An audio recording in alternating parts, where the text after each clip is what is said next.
अल्हम्दुलिल्लाहि वकफ़ा वस्सलातु वस्सलामु अला इबादिहिल्लज़ीना इस्तफ़ा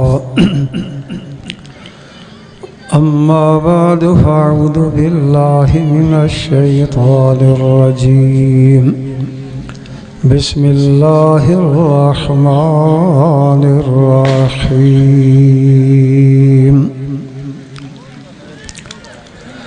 इन्नल्लज़ीना फ़तनुल मुअमिनीना वल मुअमिनाति सुम्मा लम यतूबू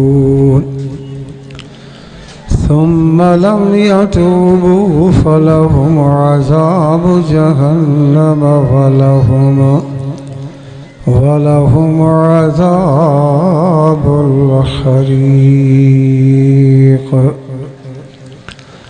इन्नल्लज़ीना आमनू वअमिलुस्सालिहाति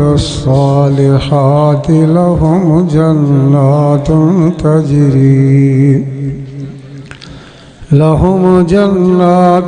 तजरी मिन तहतिहल अनहार ज़ालिकल फ़ौज़ुल कबीर। वक़ाल अल्लाहु तबारक व तआला फ़िल क़ुरआनिल मजीद फ़ी मक़ामिन आख़र बिस्मिल्लाहिर्रहमानिर्रहीम वमा अर्सलनाका इल्ला रहमतल लिल आलमीन। वक़ाल नबी सल्लल्लाहु अलैहि वसल्लम इक़रउल क़ुरआन कुल्ल यौमिन वलौ बिहर्फ़ि शाति औ कमा क़ाल नबी सल्लल्लाहु अलैहि वसल्लम सदक़ल्लाहुल अज़ीम व सदक़ रसूलुहुन नबियुल करीम व नहनु अला ज़ालिका लमिनश शाहिदीन वश्शाकिरीन वल्हम्दुलिल्लाहि रब्बिल आलमीन। दुरूद शरीफ बुलंद आवाज़ सां सभई पढ़ो। अल्लाहुम्मा सल्लि अला मुहम्मदिन व अला आलि मुहम्मद कमा सल्लैता अला इब्राहीम व अला आलि इब्राहीम इन्नका हमीदुम मजीद।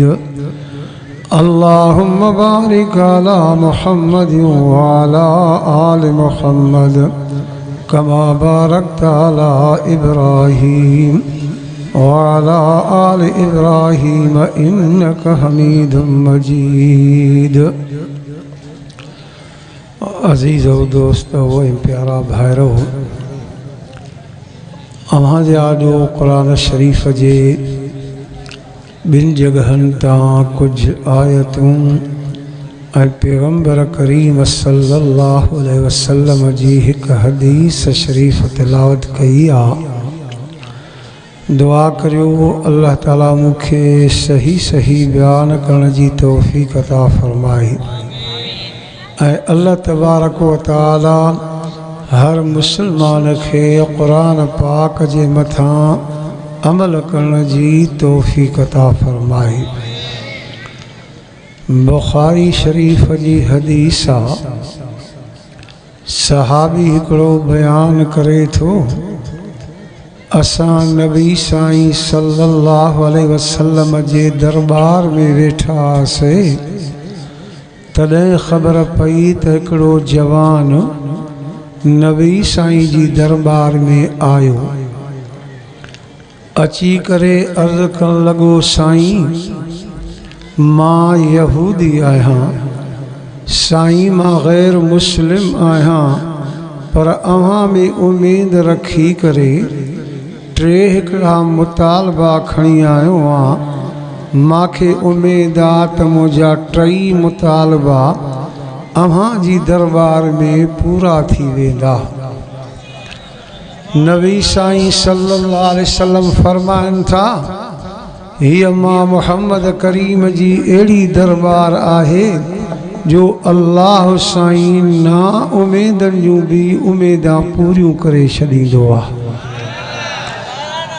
बुधा कहिड़ा मुतालबा खणी आयो आहियां। चइसे पहिरियों मुतालबो इहो आहे त मां सॼी ज़िंदगी प्यादल सफ़र कयो आहे। हाणे साईं मां प्यादल सफ़र नथो करे सघां, तव्हां ॾे मुतालबो खणी आयो आहियां त मूंखे का सवारी ॾियो, उन ते चढ़ी करे सफ़र कयां। पैगंबर करीम सल्लल्लाहु अलैहि वसल्लम सहाबा किराम में ऐलान फरमायो, पाण फरमायूं आहे त यहूदी आहे त गैर मुस्लिम, पर मां मुहम्मद में उम्मीद रखी आयो आहे। अॼु मां मुहम्मद जो महिमान आहे को जवान, हिन मुंहिंजे महिमान खे सवारी ॾे। हिकु साहबी उथी बीठो, साईं मां वटि उठ आहे, मां अल्लाह जे नाले ते अव्हां जे महिमान खे ॾींदो आहियां। पहिरियों मुतालबो पूरो थी वियो, ॿियो मुतालबो कर। चए साईं लटा बि पुराणा हन, मूंखे लटा बि नवां ॾियो। छा चई अबा, कुझु ॻाल्हाईंदा हलो। लटा पुराणा हन, लटा बि नवां ॾियो। वरी नबी से ऐलान फरमायो, आहे को जवान, हिन मुंहिंजे महिमान खे नवां लटा ॾे। हिकु साहबी उथी बीठो, साईं मां नओं जोड़ो कपिड़नि जो ठहिरायो अथमि, अञा पातो बि कोन्हे को, पर मां अल्लाह जे नाले ते अव्हां जे महिमान खे ॾींदो आहियां। ॿियो मुतालबो पूरो थी वियो, टियों मुतालबो कर। चए साईं बुख लॻी आहे, मानी खारायो। छा चई अबा, बुख लॻी आहे, मानी खारायो। वरी नबी से ऐलान फरमायो, आहे को जवान, हिन मुंहिंजे महिमान खे मानी खाराए। को बि सहाबी न उथियो, छो त गुरबत ही मिसकीनी ही। इते सलमान फासी उथी बीठो, अर्ज़ कई, साईं मां अव्हां कहिड़े घर जो ॾसु ॾियां जो हे महिमान हलंदो न मानी खाई मोटंदो, बुखियो न मोटंदो। साईं जन फरमायो, सलमान इहो कंहिंजो घर आहे? चए साईं अलील मुर्तज़ा शेरे ख़ुदा हैदर करार जो घर आहे। नबी साईं फरमा, सलमान इहो त मुंहिंजी न्याणी फातिमत ज़हरा जो घर आहे, इहो त मुंहिंजो ई घर आहे। साईं अली जे दरवाज़े ते हलंदो न, हे बुखियो न मोटंदो। फरमायो जल्दी वठी वञेसि। हज़रत सलमान चए थो, मां महिमान खे वरितो, सिधो अली साईं जे दरवाज़े ते आयुसि। अली साईं घर में मौजूद न हुआ, मां दरवाज़ो खड़कायो।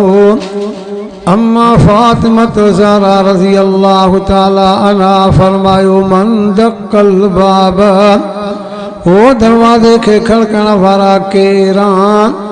सलमान चए थो, मां सलमान नबी साईं जो ग़ुलाम आहियां। कीअं आयो आहियां? हे नबी साईं जो महिमान आहे बि यहूदी। टे मुतालबा कई, ॿ मुतालबा पूरा थी वियसि। टियों मानी जो मुतालबो कई, पर गुरबत जे करे कंहिं बिहा न कई। पोइ मां सलमान उथी अर्ज़ कयो त अली जे दरवाज़े तां बुखियो न मोटंदो। नबी साईं फरमायो, जल्दी वठी वञेसि, अव्हां जे दरवाज़े ते महिमान वठी आयो आहियां, हिन खे मानी खारायो। अम्मा फातिमत ज़हरा सोचे थी घर में कुझु बि कोन्हे को, पर अबे जो महिमान बुखियो मोटी वञे। वो सलमान को मिंट दबीर अम्मा फातिमत ज़हरा घर में वही वञी अली साईं जी चादर खणी आई। सलमान ये चादर बाज़ार में खणी वञ, यहूदी थी दुकानदार थी, उन वटि गिरवी रख, चवेसि असांखे अटो बि ॾे, सामान ॾे त मां पंहिंजे अबे जे महिमान खे मानी खारायां। हज़रत सलमान चए थो, मां चादर बि खई, महिमान खे बि वरितो, सिधो बाज़ार में आयुमि। उन दुकानदार यहूदी खे चुमगाल ॿुधे, नबी साईं जो महिमान आहे बि यहूदी।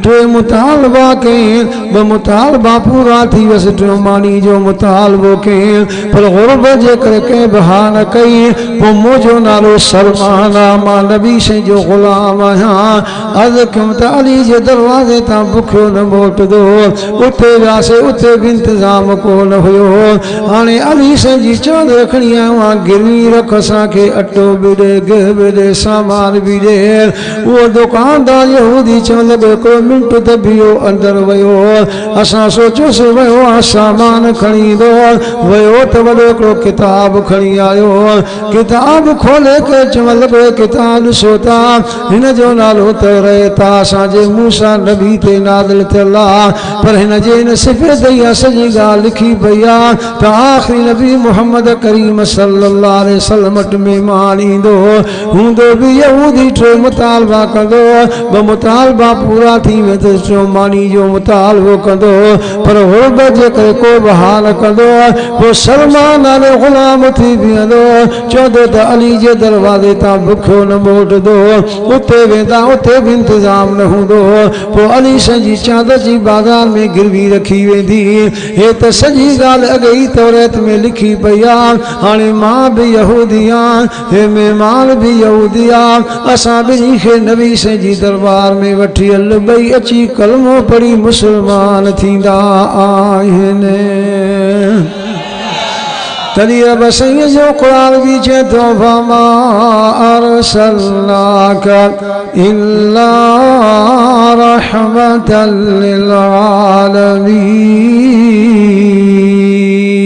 आलमीन ए भलाई भी साईं जे करे थी न त तव्हां असां वारा अफ़ाल भला कोन्हनि के तव्हां असांजा कम सुठा कोन्हनि के ॾिठो न बाक़िननि कमनि जे करे अल्लाह जो अज़ाब अची वियो बरसात थी वई दोस्त ॿुधाइनि पिया कोयटा जे इलाइक़े में उठ कंहिंजे फसल में घिरियो फसल वारा जो पिया त उठ खे वठी उठ जूं टंगूं बंदि करे उठ ते पेट्रोल हारे करे उठ खे बाहि ॾिनऊं वठी जो उठ खे बाहि लॻी ईज़ा पोतो दह के रड़ियूं के त रात जो या बारिश शुरू थी वई बरसात थी वई घुरो अल्लाह को दुआ चल अल्लाह पंहिंजो रहम फरमाए ज़ोर सां त आमीन चओ अबा वरी भी मार्द कयो नबी साईं जे करे भलाई थी छो त उहो नबी साईं तव्हां असांखे मिलियो आहे जेको इंसाननि जे लाइ रहमत आहे हथ खड़ो करे चओ त जानवरनि जे लाइ बि रहमत आहे ज़ोर सां चओ त जानवरनि जे लाइ बि रहमत आहे हज़रत क़तादा रज़ी अल्लाह तआला अन्हु नबी साईं जो जलील क़दर सहाबी आहे उन जी रिवायत आहे त मां नबी साईं सां गॾु सफ़र ते वञा पियो साम्हूं नज़र कई से त खूह आहे खूह में ऐट वहे थो ऐट जे चक्कर में उठ फिरे पियो जॾहिं नबी साईं जी खूह ते नज़र पई फरमायो क़तादा हल ते न खूह तां पाणी बि पियूं अॻियां वण नज़र अचनि था छांव आहे वेही आराम बि कयूं हज़रत क़तादा चए थो जॾहिं असां खूह जे वेझो वियासीं ॾिठोसीं त चक्कर में उठ फिरे पियो उठ फिरंदे फिरंदे जॾहिं उठ जी नबी साईं जे पाक चेहरे ते नज़र पइजी वई उठ खां दाह निकिरी वई ढुंढुकरा करे रोए पियो ईअं रोए पियो जी नंढड़ो ॿार अम्मा जे आॾो रोईंदो आहे रोईंदो रोईंदो अॻे हलियो वियो वरी फिरी आयो वरी नबी साईं जे पाक चेहरे ॾे नज़र करे रोए पियो नबी साईं रहमत जा त वञी उठ जे अखियुनि ते रखिया कपिड़े मुबारक सां उठ जा ॻोढ़ा उगनि पिया फरमाई उठ कहिड़ो दुख थी कहिड़ी तकलीफ़ थी मां मुहम्मद जे आॾो बयानु कर अल्लाह उठ खे ज़ुबानी नबी साईं सां ॻाल्हाईंदो बीठो आहे सभई चओ त नबी साईं जो मौजूदो बरहक़ ऐं सचो आहे चो चो सभई चो नबी साईं जो मौजूदो बरहक़ ऐं सचो आहे पर दरमियान में मां अर्ज़ु कयां मां त उलमा देवबंद जो जमियत उलमा इस्लाम जो जमियत उलमा इस्लाम भलारनि बुज़ुर्गनि सालनि नेकनि जी जमात अथव तौहीद वारनि जी जमात अथव पर इहा बि ॻाल्हि अर्ज़ु कंदो हलां त हक़ वारनि जी जमात अथव हक़ वारनि जी जमात ने तो चवां असांजे इलाइक़े में हज़रत सईं ख़लीफ़ा अहमदीन रहमतुल्लाह अलैह वॾो हिकिड़ो भलारो बुज़ुर्ग इंसान थी गुज़रियो आहे। एतिरो भलारो बुज़ुर्ग इंसान हो 2-3 महीना थींदा हिकिड़े हमरा मूंसां ॻाल्हि कई। उन चयो साईं मूंसां मुंहिंजे पीउ ॻाल्हि कई। उन इहा ॻाल्हि कई त असां ख़लीफ़े साहब वटि वेठा हुआसीं। हिकिड़ो जवान भॼंदो आयो अची टोपी लाए ख़लीफ़े साहब जे पेरनि ते रखे चवणु लॻो साईं मांखे माफ़ कर, मांखे माफ़ कर। ख़लीफ़े साहब जवाब छा माफ़ कयां? चई साईं कल्ह तूं शहर ठुल में वही वाइज़ करण, शाम जो घोड़ी ते मोटियो अचे पियो। असां 15 ॼणा हथियार खणी बेगारी वाह जे ओट बीठा हुआसीं। इन ख़्याल सां त बुज़ुर्ग अचे इनखे शहीद कयूं, क़तल कयूं। साईं तूं परे खां आहीं पे, हिकु घोड़ी हिकु बुज़ुर्ग। जॾहिं असांजे वेझो आहीं त 100 घोड़ी हिकु जहिड़ी थी वई, 100 बुज़ुर्ग हिकु जहिड़ा थी विया। असां हैरान थी वियासीं त कहिड़ो बुज़ुर्ग आहे जंहिंसां विढ़ूं। जॾहिं गुज़र करे वई साॻी हिकु घोड़ी थी वई, साॻो हिकु बुज़ुर्ग थी वई। मूंखे यकीन थियो त हक़ वारो आहे, रब तुंहिंजी हिफ़ाज़त कई आहे। हाणे तोखां माफ़ी वठण आयो आहे। ख़लीफ़े साहब उनखे माफ़ करे छॾियो। उन ख़लीफ़े साहब जी ॻाल्हि कयां, सुबुह जो निमाज़ पढ़ी मस्जिद में वेठो हो, हिकु मुरीद गॾु वेठो हुउसि। उहो चवणु लॻो साईं 2 अकेला वेठा आहियूं। मां हे सभु मस्जिद वारा क़ुरान मेड़ कयां थो, अॼु मूंखे का राज़ वारी दिलि जे राज़ वारी ॻाल्हि ॿुधाए। ख़लीफ़े साहब चयुसि वॾी ॻाल्हि कई, हाणे ॿुधाए राज़ वारी ॻाल्हि। राति जेका गुज़री वई हुई न, इन राति में मूंखे नबी साईं जी ज़ियारत थी हुई। मां नबी साईं खां पुछा कई साईं केतिरी सारियूं जमातां आहिनि, इन में हक़ वारी जमात कहिड़ी आहे? नबी साईं पंहिंजे ज़ुबान पाक मां लफ़्ज़ फरमाया जंहिं जमात में हमादुल्ला हाले जी वारो आहे इहा हक़ वारी जमात आहे। भलारनि बुज़ुर्ग नारे तकबीर। जेके निंड पियल आहिनि उहे जवाब न ॾियनि, जेके सुजाग आहिनि उहे जवाब ॾियनि। नारे तकबीर। शाने मुस्तफ़ा, शाने सहाबा, शाने कुरान, उलमाए हक, उलमाए देवबंद, उलमाए हक, उलमाए देवबंद।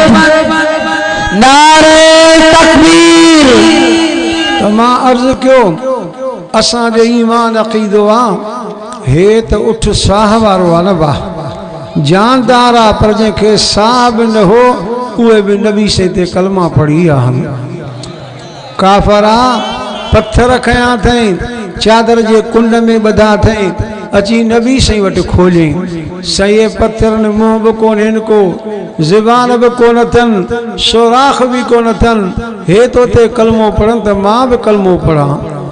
नबी साईं पत्थरनि सां ॻाल्हायो, पत्थर मां आवाज़ आयो कि अल्लाह जे मन हीअं बयान कयो अचे थो घुमे जो सजण पियो ककर शाम कन पिया, घुमे जो सजण पियो ककर शाम कन पिया, पत्थर बि मोहम्मद ते कलमो पढ़नि पिया। हाणे उठ नबी साईं सां ॻाल्हाए थो, चए थो साईं मुंहिंजो मालिक जेको पाणी भराईंदो बीठो आहे इन ते मां दाही आहियां। उठ कहिड़ी दां थी?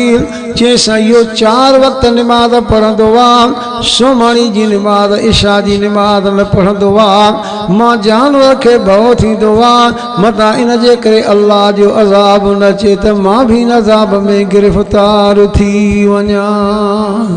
आवाज़ जानवर खे इहा ख़बर पवंदी अथव त मुंहिंजो मालिक 4 वक़्त निमाज़ पढ़े, हिकु न पढ़ंदो अल्लाह जो अज़ाब अची वेंदो।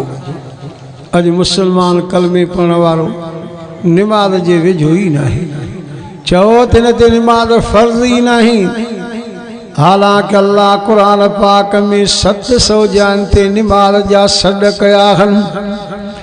हाणे दिलि चए थी मां कुझु जायूं मां जाड़ो तिलावत कयां जंहिंमें अल्लाह निमाज़ जा सॾ कया। हिक जाते सदु करे फरमाया क़ीमुस्सलात व आतुज़ ज़कात वरकऊ मअर राकिईन।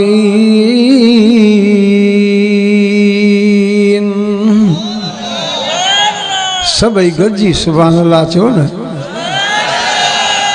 ॿी जाते निमाज़ जे बारे में फरमाई हाफ़िज़ू अलस्सलवाति वस्सलातिल वुस्ता वक़ूमू लिल्लाहि क़ानितीन।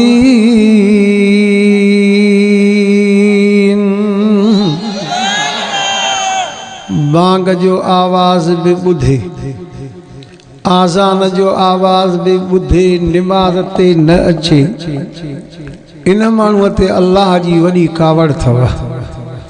अल्लाह जो इन ते वॾो ॾमर अथव। चङे भले गुनाहगार खे अल्लाह माफ़ करे सघे थो, पर इनखे माफ़ न कंदो आहे। ज़ईफ़ हिकिड़ी रिवायत आहे, पक्की न आहे, पर वाइज़ में फ़ाइदो ॾींदी आहे, तॾहिं बयानु कंदाऊं। मूसा अलैहिस्सलाम वटि हिकिड़ी नौजवान औरत आई, चवणु लॻसि मूसा अलैहिस्सलाम मूंखां गुनाह थी वियो आहे, मुंहिंजो गुनाह सम्झई। मूसा अलैहिस्सलाम मां सम्झी वियुमि। चयो न गुनाह जे करे मूंखे पेट थी वियो, हमल थी वियो, बच्चो ॼायो, अॼु मां बच्चे खे क़तल करे आई आहियां।